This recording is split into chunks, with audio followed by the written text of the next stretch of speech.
Strength and hypertrophy, or muscle growth, will always be connected, but how you train each isn't exactly the same. This is why a guy like Richard Hawthorne, standing 5'3" and 132 pounds, can deadlift 610 pounds 4 times. There's a genetic component here, but strength and muscle mass aren't directly proportional, and depending on how we choose to train, we can emphasize one over the other. Strength training involves our nervous system, and through neuromuscular adaptations, our nervous system becomes better able to communicate with our muscles to produce movement and create force. This allows us to increase the weight we're lifting without increasing muscle size, which happens at a much slower rate than our ability to increase strength, especially when we first start training. The average guy who lifts weights wants a bit of both. He wants to build some muscle and get stronger, but when taken to the extreme, you get powerlifting on the strength side and bodybuilding with muscle growth. One of the most significant differences is strength training focuses on a few compound lifts,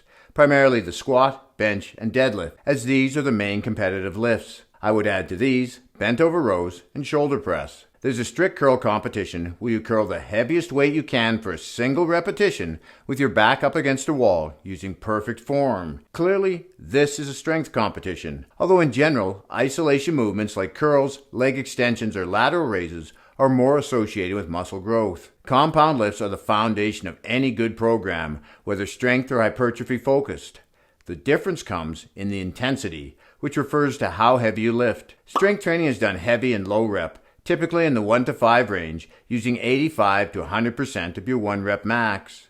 When your goal is muscle growth, you'll train with higher repetitions in the 6 to 15 range, but it could be as high as 20. You'll want to work within 1 to 3 reps of technical failure, which is the last rep you can do with perfect form. You'll get stronger within this range, but there's no need to ever attempt a 1 rep max. We have much more to cover, but I'd like to take 20 seconds to show you this new limited edition Predator hoodie I got from Fortis Fights. It's super comfy with an MMA-inspired embroidered graphic on the back, perfect for the upcoming fall weather. It's only available by pre-order until August 20th. I'll leave a link in the top comment, and you can use my affiliate code FITTIN50 for 15% off. They're a UK company, but they ship worldwide. Progressive overload is something both strength and muscle growth share, especially on compound movements. Many strength-focused programs do this by linear progression, where you try to increase the weight every workout and keep the number of repetitions the same. Double progression is more common with hypertrophy programs,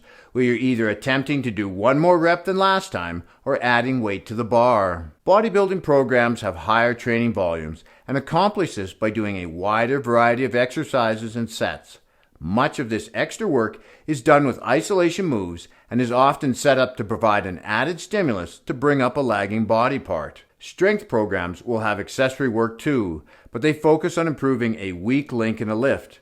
For example, if you're having trouble locking out your bench press, you might add in floor presses to improve that last part of the movement. Mental focus is different too, with strength training being about performance, so the focus is more external and on moving the weight from point A to point B. Hypertrophy is more about the appearance of the muscle, and we'll want to internally focus, feeling the muscle working as we do the exercise. This ensures we're working the muscle we desire to target. Diet is important whether you're strength training or prioritizing muscle growth.